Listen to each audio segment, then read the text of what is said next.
Hello students, आज के इस लेक्चर में जो चैप्टर नंबर 8 है उसकी विविध का क्वेश्चन नंबर 24 है। और क्वेश्चन नंबर 24 में देखो आपको क्या दिया हुआ है कि एक 12 मीटर ऊंचा पेड़ तेज हवा से इस प्रकार टूट जाता है कि उसका शीर्ष जमीन को छूने लगता है। यानी पेड़ टूटा और टूटने के बाद में वो जमीन को छू गया और जमीन के साथ में वो 60 डिग्री का कोण बनाता है। याद करें कि तेज हवा से पेड़ जमीन से कितनी ऊंचाई से टूटता है। तो देखो इस क्वेश्चन को समझते हैं अपन कि इसमें क्या दिया हुआ है और उसने क्या पूछा। यानी कि ये आपके पास में कोई पेड़ था, ये क्या कोई पेड़ था और ये पेड़ कितना मीटर था, 12 मीटर इसकी हाइट थी। इस पेड़ क्या हुआ कि ये पेड़ जो था वो टूट के और जमीन के साथ इस प्रकार से टच करता है और यहां से वो 60 डिग्री का कोण आंतरित करता है। यानी पेड़ यहां से क्रैक हुआ, टूटा हवा से और जमीन को छू गया, छूने के बाद में 60 डिग्री का कोण बनाता है। फिर उसने कहा कि ज्ञात करो कि तेज हवा से पेड़ जमीन से कितनी ऊंचाई से टूटा है। यानी ये जमीन से ये जो हाइट है वो हाइट आपकी क्या थी, ये आपको ज्ञात करना है। तो यहां से देखो अपने इसको ऐसे बना सकते हैं कि ये डायग्राम कुछ ऐसा था और ये 60 डिग्री का कोण आंतरित कर रहा है। यानी अगर ये x थी तो फिर ये क्या होगी, 12 माइनस x होगा। क्योंकि देखो यहाँ पे 12 मीटर था अपने पास में, अगर ये 5 था, ये 5 था तो फिर 12 में से 5 ही तो ये बचेगा टूटने के बाद में। तो इसको मैंने x मान लिया तो फिर ये क्या होगा, 12 माइनस x होगा। ठीक है, तो ये चीज समझ में आ गई अपने को। तो यहां से देखो इसको मैंने मान लिया a, ये b और ये क्या हो गया, c हो गया। तो अपने को ज्ञात करना है जमीन से कितनी ऊंचाई से ये पेड़ टूटा है। तो यानी ये आपको जो a b भुजा है वो आपको क्या करनी है, ज्ञात करनी है। तो फिर देखो यहां से त्रिभुज ABC अपने पास में है, तो त्रिभुज ABC से और त्रिभुज ABC में देखो इस कोण के संगत जब ज्ञात कर रहे हैं, कोण जब थीटा होता है तो थीटा के सामने वाली भुजा होती है लंब और 90 डिग्री, क्योंकि ये पेड़ जमीन के साथ में हमेशा 90 डिग्री का कोण बनाएगा, यानी सीधा खड़ा होगा। इसके सामने वाली भुजा क्या है आपके पास में, कर्ण। तो लंब और कर्ण किसमें आता है, साइन थीटा में आता है। तो ये होगा आपके पास में साइन थीटा, और साइन थीटा क्या होता है, लंब बटे में कर्ण। लंब आपके पास में है AB, तो ये आ गया आपके पास में AB, और कर्ण आपके पास में है AC, तो ये आ गया आपके पास में AC।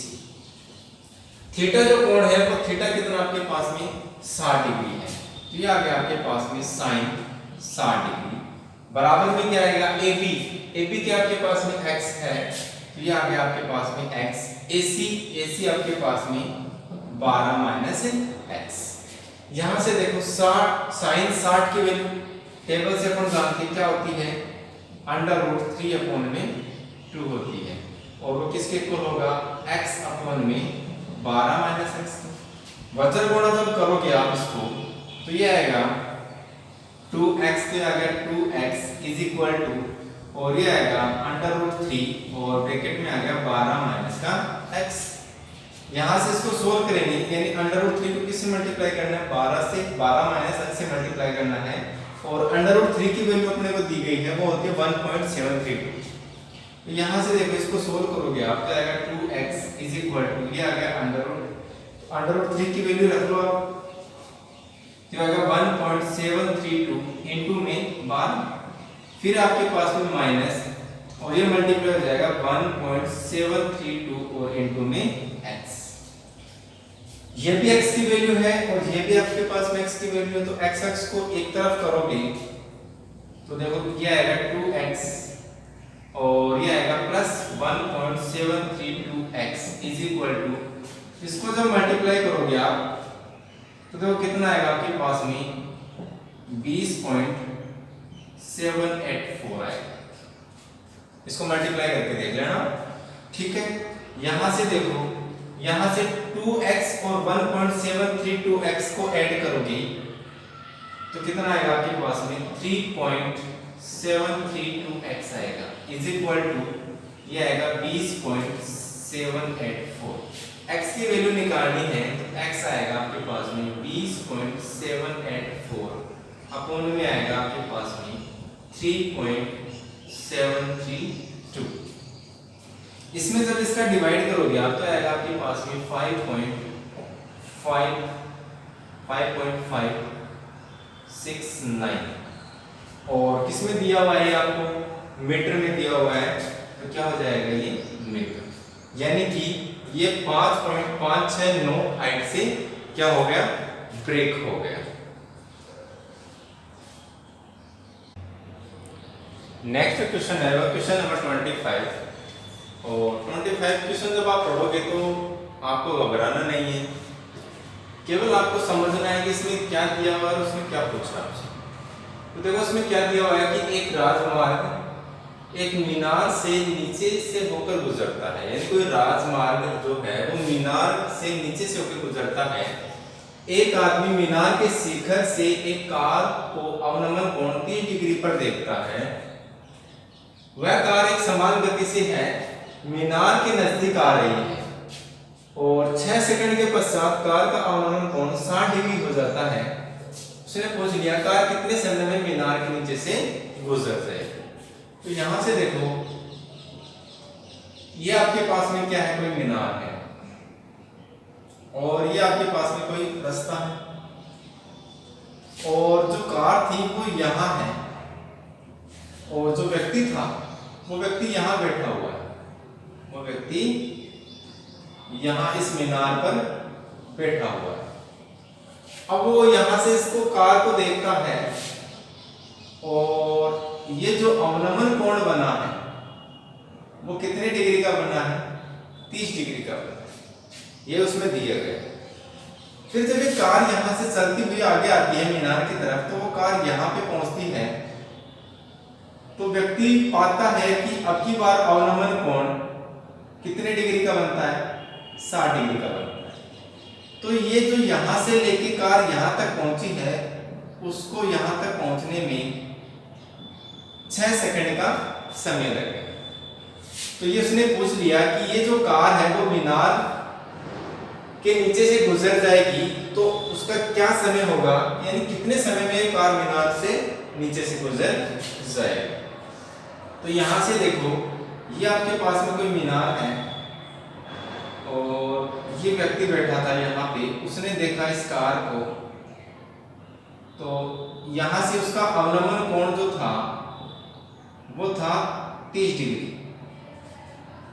फिर जब कार यहां पे आई तो उसने उसका जो अवनमन कोण बना, क्योंकि ऊपर से जब नीचे की ओर देखते हैं तो अवनमन कोण बनता है, तो ये कोण बन गया आपके पास में 60 डिग्री।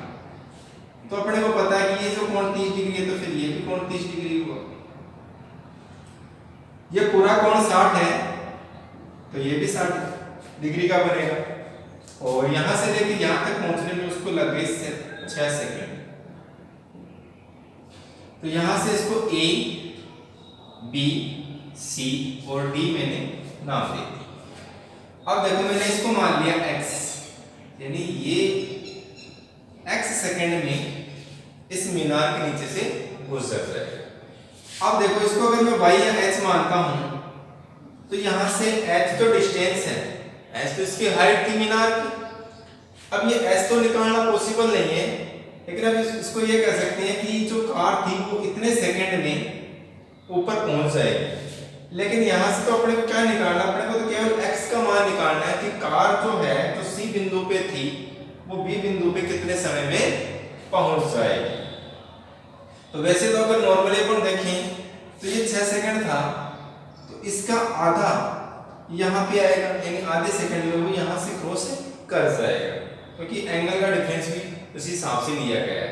तो देखो यहाँ से इसको सोल्व करते हैं तो यहाँ से देखो आपके पास में दो त्रिभुज हैं A, B और C, ठीक है।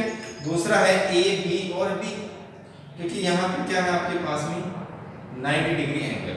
तो फिर यहाँ से देखो त्रिभुज A, B और C से, त्रिभुज ABC से देखोगे आप तो ABC में एंगल आपके पास में 60 डिग्री और 60 के सामने वाली भुजा हो गई लंब और ये हो गया आधार। तो लंब और आधार किस में आता है? tan थीटा में आता है। तो tan theta is equal to क्या होगा? लंब बटे में आधार। लंब क्या आपके पास में AB बटा में BC, तो ये हो गया AB, तो लंब हो गया और BC क्या हो गया? आधार हो गया।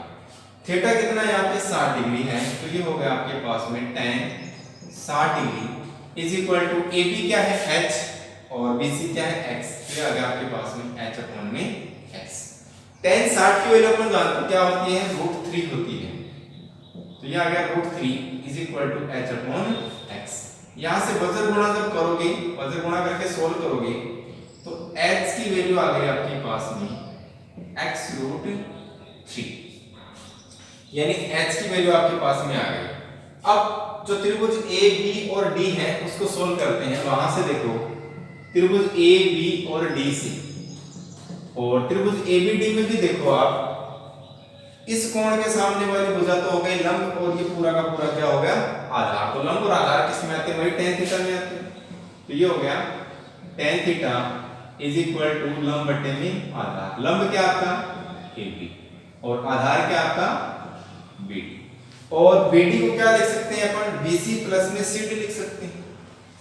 थीटा कितना अपना 30 डिग्री है, तो ये हो गया tan 30 degree is equal to AB तो हो गया आपके पास में H, तो ये आ गया H।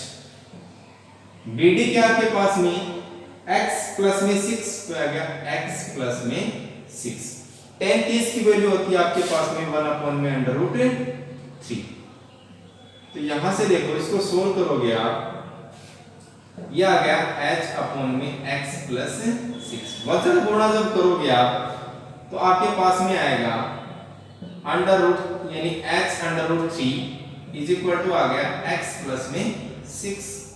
अब यहां से देखो आप X जो H की वैल्यू है वो H की वैल्यू यहां पे अपन रख सकते हैं और इसको सोल्व कर सकते हैं, क्योंकि अपने को X की वैल्यू थी, क्योंकि कार जो C बिंदु पे थी वो B पे पहुंचने में कितना समय लगेगा, यानी कितने सेकंड का टाइम लेगी। तो यहां से देखो H का मान रखने पर, H का मान रखने पर, तो H का मान जब रखोगे आप तो H के आपके पास में x√3, तो आ गया x√3, और ये तो था H की वैल्यू, फिर है √3, तो आ गया √3 इज इक्वल टू आ गया आपके पास में x प्लस 6। √3 कितना होता है? 3 होता है, तो ये आ गया आपके पास में 3x इज इक्वल टू हो गया x प्लस में 6। x को इस साइड लेके आओगे आप तो आएगा 3x minus x is equal to 6। 3x में से x जाएगा तो आपको प्लस में बचेगा 2x, तो 2x इज इक्वल टू 6, और x is equal to x के मल्टीप्लाई में उस साइड में जाएगा, डिवाइड में आएगा, तो आएगा 6 अपॉन में 2, तो ये कितना आएगा आपके पास में 3 सेकंड। यानी कि कार जो है वो मीनार के नीचे से कितने समय में गुजर जाएगी? 3 सेकंड में गुजर जाएगी। अच्छा क्वेश्चन है, और एक दो बार जब इस क्वेश्चन को आप सोल्व करोगे, वीडियो को देखना, और वीडियो को देखने के बाद में इस क्वेश्चन को आप सोल्व करोगे तो आसानी से क्वेश्चन आपसे सोल्व हो जाएगा, और बार-बार इन क्वेश्चनों की आप प्रैक्टिस करते रहो। नेक्स्ट जो क्वेश्चन है उसको डिस्कस करते हैं अपन। क्वेश्चन नंबर 26 देखो, उसमें क्या दिया हुआ आपको? उसमें दिया हुआ है कि मीनार के आधार से और एक सरल रेखा में 4 मीटर तथा 9 मीटर की दूरी पर स्थित दो बिंदुओं से मीनार के शिखर के उन्नयन कोण पूरा कोण है, तो सिद्ध कीजिए कि ऊंचाई उस मीनार की 6 मीटर होगी। ये आपको सिद्ध करना है। तो यहाँ से देखो इसको सोल्व करते हैं अपन, यानी कि ये तो आपको दे दी गई है मीनार, ये मीनार का हो गया आधार और ये हो गया मीनार का शीर्ष, और ये मीनार के आधार से एक सरल रेखा में 4 मीटर और 9 मीटर की दूरी पर दो बिंदु स्थित हैं।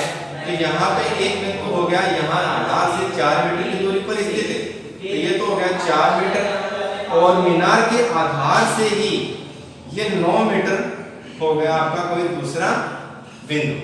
तो यहाँ से देखो इन बिंदुओं को मैंने मिला दिया, और अब तो ये जो कोण बने हैं, ये जो कोण है वो क्या है? एक दूसरे के पूरक हैं, यानी कि अगर ये कोण थीटा है तो फिर ये कोण क्या होगा?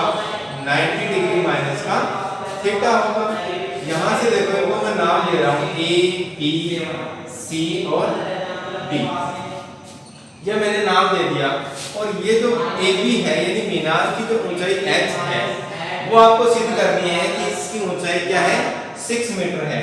यानी आपको सिद्ध करना है कि ऊंचाई जो है वो क्या है 6 मीटर है। तो यहाँ पे देखो पूरा कोण का मतलब हो गया कि दो कोणों का योग क्या हो 90 डिग्री या फिर 90 डिग्री से क्या हो कम। तो यहाँ देखो आप एंगल C जो है angle C plus angle D और इनका योग कितना होना चाहिए आपके पास में 90 डिग्री। यानी कहने का मतलब ये होगा कि दो कोणों का योग क्या होना चाहिए आपके पास में 90 डिग्री होना चाहिए। कोण C आपने मान लिया थीटा, कोण D प्लस में कोण D is equal to 90 degree. कोण D क्या होगा तो कोण D इज इक्वल टू ये कोण थीटा है वो सट जाएगा, ये आएगा 90 माइनस का यहाँ पे कोण थीटा ही तो 90 माइनस का थीटा, यानी कोण D जो हो गया वो क्या आ गया आपके पास में 90 डिग्री माइनस का थीटा। यहाँ पे देखो आपके पास में दो त्रिभुज हैं A B और C, क्योंकि जो मीनार है वो सीधी खड़ी है धरातल पे, तो ये हमेशा धरातल के साथ में हमेशा 90 डिग्री का कोण बनाएगी। तो एक त्रिभुज तो हो गया ABC और दूसरा त्रिभुज हो गया AB और D। तो यहाँ से देखो त्रिभुज AB और C से त्रिभुज ABC से जो थीटा कोण है, थीटा कोण के सामने वाली भुजा AB तो होगी लंब और थीटा कोण के साथ जो संलग्न भुजा BC है वो क्या होगी आधार होगी। तो ये किस में आते हैं tan थीटा में आते हैं। तो tan theta is equal to क्या होगा लंब बटे में आधार। लंब क्या आपके पास में AB और आधार आपके पास में BC। कोण हो गए यहाँ पे थीटा, तो tan theta is equal to AB क्या आपके पास में h और BC क्या आपके पास में 4। एक चीज अपन ये भी जानते हैं कि जो tan थीटा होता है, tan थीटा का व्युत्क्रम होता है 1 अपॉन में cot थीटा। तो इस tan थीटा को मैं क्या लिख सकता हूँ 1 अपॉन में cot थीटा और ये किसके इक्वल होगा h अपॉन में 4 के इक्वल होगा। ये समीकरण नंबर फर्स्ट मैंने डाला। दूसरा त्रिभुज आपके पास में A B और D, तो यहाँ से देखो त्रिभुज A B और D से त्रिभुज ABD में भी देखो आपके पास में जो कोण 90 डिग्री माइनस थीटा के सामने वाली भुजा है AB वो तो क्या होगी लंब होगी, और 90 डिग्री माइनस थीटा के साथ जो संलग्न भुजा है BD वो क्या होगा आपका आधार। और लंब और आधार किस में आता है tan थीटा में आता है। तो यहाँ पे ये तो आ गया tan थीटा, यहाँ पे क्या 90 डिग्री माइनस का थीटा, क्या आ गया tan 90 माइनस का थीटा इज इक्वल टू क्या होगा लंब बटे में आधार। लंब है आपका AB और आधार है आपका BD। तो यहाँ से देखो ये आ गया tan 90 डिग्री माइनस थीटा और जो लंब है वो है आपके पास में h और BD के आपके पास में 9। AB तो आपके पास में h है और BD की जो लंबाई है यानी जो दूरी है वो क्या है आपके पास में 9 मीटर है। tan 90 माइनस थीटा यानी पूरे कोणों के जो फॉर्मूले थे सूत्र थे वो अपन ने पढ़ रखे हैं। तो ये क्या होगा tan 90 माइनस थीटा ये होगा cot थीटा, तो किसके इक्वल होगा h अपॉन 9 के इक्वल होगा। ये रहा मेरे समीकरण नंबर सेकंड। समीकरण 1 को समीकरण 2 को मल्टीप्लाई करोगे आप तो ये आ गया समीकरण 1 तथा 2 को गुणा करने पर, तो जब गुणा करोगे आप तो देखो आपको क्या प्राप्त होगा, ये आएगा 1 अपॉन में cot थीटा, ये आ गया 1 अपॉन में cot थीटा इनटू में ये क्या है cot थीटा, क्या आ गया cot theta is equal to क्या आएगा h अपॉन में 4 आएगा, जो आ गया आपके पास में h अपॉन में 4 इनटू में इस साइड में क्या है h अपॉन में 9। तो यहाँ से देखो cot थीटा से cot थीटा हो गया कैंसिल, तो यहाँ तो बच गया आपके पास में 1, इस साइड में h इनटू h से मल्टीप्लाई करोगे तो आएगा h स्क्वायर अपॉन में 9 इनटू में 4 हो गया 36 यानी 36 हो गए इज इक्वल टू क्या आएगा 1 और इसके नीचे मैंने लिख दिया 1। यहाँ से वजन गुणा जब आप करोगे तो देखो h square is equal to आएगा आपके पास में 36, स्क्वायर हटाओगे तो आएगा अंडर रूट 36 यानी प्लस माइनस, h की वैल्यू क्या आएगी आपके पास में प्लस माइनस 6 लेकिन दूरी है तो वो हमेशा क्या होगी, धनात्मक होगी, इसलिए h इक्वल टू क्या आएगा 6 मीटर। यानी कि जो मीनार की ऊंचाई थी वो क्या हो गई, सिद्ध हो गई कि वो क्या है 6 मीटर है। कब है, जब एक दूसरे के क्या है पूरक कोण है और मीनार के आधार से दो बिंदु क्या हो, सरल रेखा पर स्थित हो, तो मीनार की जो ऊंचाई होगी वो आपको क्या प्राप्त होगी, 6 मीटर प्राप्त होगी। जो भी क्वेश्चन आपको प्राप्त होते हैं, जो भी एक्स्ट्रा क्वेश्चन है किसी भी बुक में, तो आप जब प्रैक्टिस करोगे तो ये क्वेश्चन आसानी से सोल्व हो जाएंगे। तब तक के लिए इन वीडियो को देखते रहिए, घर पे रहिए, सुरक्षित रहिए। Thank you, have a nice day.